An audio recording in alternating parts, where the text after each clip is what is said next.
le pétrole russe qui passe sous les 30 $ de discount. Donc vous voyez, il y avait eu un petit rebond ici.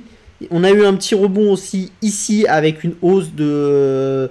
Enfin, une reprise de 0,10 sur le discount. Et ce matin, là, enfin mardi et mercredi, le discount a encore augmenté. Donc ça veut dire qu'à l'heure actuelle, vous payez 115 le WTI aux États-Unis.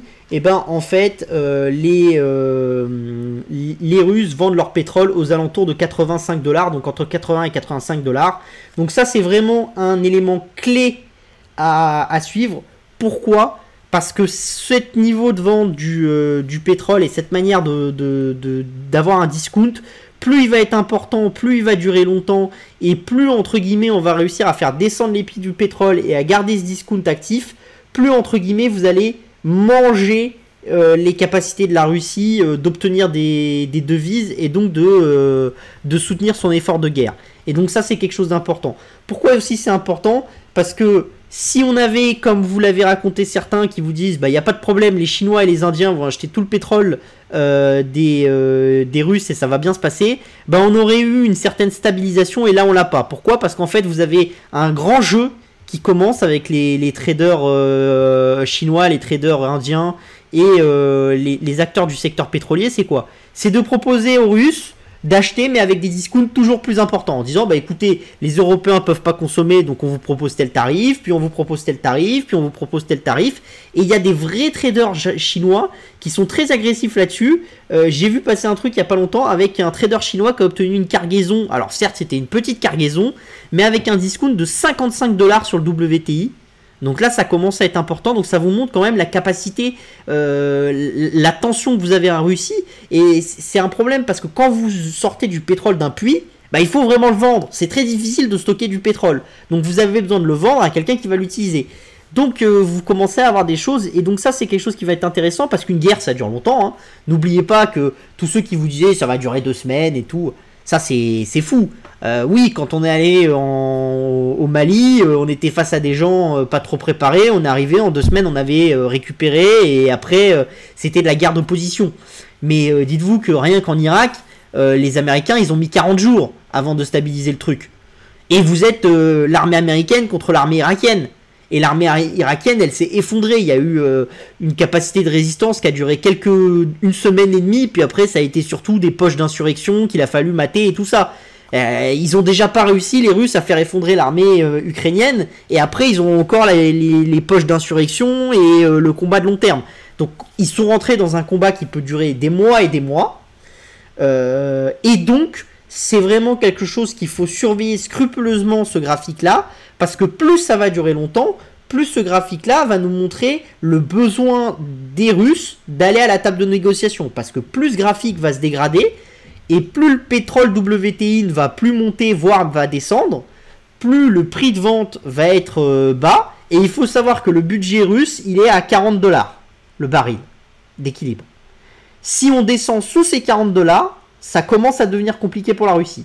Donc avec un discount de 30 $, il ne faut pas que le prix du baril WTI, d'accord, il passe sous 70 $.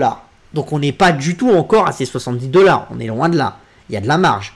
Mais ce que je veux vous dire, c'est que si on commence à avoir un petit peu une consommation qui est un peu plus basse, parce qu'on commence à avoir un peu de destruction, de décroissance, ce genre de choses, qu'on commence à avoir quelques pays comme les Canada, les États-Unis qui pompent un peu plus, on peut faire baisser un tout petit peu le prix du pétrole, l'amener vers 90 $.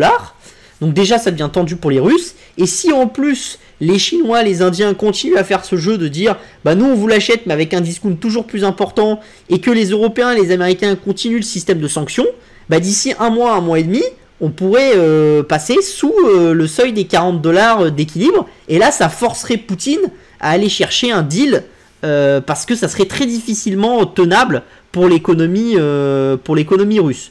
Alors après, il y a une autre solution. Et ça serait la bombe atomique, et c'est ce dont je vous ai parlé plusieurs fois déjà. La bombe atomique, ça serait quoi ? Et ça, les Allemands commencent à en parler de plus en plus. Ça serait de dire que le gaz et le pétrole russe, on va le taxer. D'accord ? Et donc l'idée, c'est quoi ? C'est que si vous taxez à l'entrée de l'Union Européenne le gaz et le pétrole russe, bah, les compagnies pétrolières et les compagnies de distribution de gaz et tout ça, n'auront d'intérêt à l'acheter que si le prix que leur vendent les Russes plus la taxe en Europe égale le prix du marché international. Sinon, ils diront bah, je peux pas te l'acheter parce que je suis full perdant. D'accord? Donc, c'est quelque chose qui est intéressant parce qu'il y a de plus en plus de gens qui disent bah, en Europe, on n'a qu'à taxer très fortement le pétrole russe, utiliser ce qu'on taxera du pétrole russe pour construire des nouvelles zones de stockage et tout. Donc, ça aura un effet inflationniste de court terme sur le prix du pétrole. Mais si on met une taxe vraiment punitive, ça sera tellement punitif que les marchés ne pourront pas monter trop fort à cause de cette taxe. Et donc que ça va obliger juste les Russes à vendre avec plus de discount. Et plus on oblige les Russes à vendre avec du discount, plus on les amène à la table de négociation. Ça vous montre que le boycott n'est pas forcément toujours la meilleure solution. Alors le problème des Allemands, c'est que comme ils ont passé les dernières années à faire les cons, bah, plus personne les écoute. Mais sur ce coup-là, je pense que les Allemands ont plutôt raison. Ça serait plus intéressant pour nous, Européens, de ne pas boycotter le pétrole et le gaz russe, mais de le taxer très fortement pour le rendre très peu rentable pour les Russes et pour que nous, on crée de la valeur très fortement et qu'on pousse les Russes à la table des négociations en leur donnant le minimum de cash possible. Donc voilà. Ce soir aussi, enfin ce matin, Poutine a décidé qu'on devait payer en roubles. Alors l'idée pour Poutine, c'est quoi? C'est que quand vous êtes à l'heure actuelle sur le marché des devises, en gros, le gros acteur des marchés des devises en Russie, c'est la banque centrale russe. Pourquoi? Parce que les banques ont mis des telles restrictions sur les flux de liquidités, que ça soit du côté américain à cause des sanctions ou du côté russe à cause des limitations qu'ils ont mis à leur population, que en gros, vous n'avez que très peu d'acteurs sur le marché russe, et le fait de demander aux compagnies comme Total et tout de payer en roubles, ça va faire quoi? Ça va faire que Total et tout ça va devoir se procurer du rouble. Pour se procurer du rouble, elle va aller sur les marchés, elle va trouver en face d'elle la banque centrale russe qui va émettre du rouble pour donner à Total, pour que Total puisse acheter du gaz, et en échange, Total va donner de l'euro, du dollar, ce genre de choses. Donc l'avantage pour eux, c'est quoi? C'est que bah, ça permet d'obtenir des monnaies, entre guillemets, fortes, tout en soutenant le cours du rouble pour diminuer l'inflation.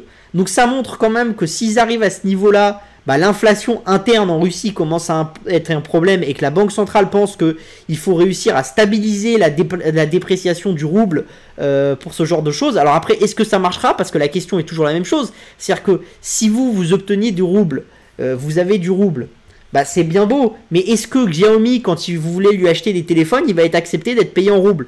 Peut-être pas, il va peut-être accepter d'être payé qu'en yuan. Donc vous aurez toujours un petit problème de quelle est la masse monétaire entrante dans la banque centrale et la masse monétaire sortante, parce que vous avez besoin de liquidité et vous avez une sainte horreur de la part de la plupart des entreprises du rouble.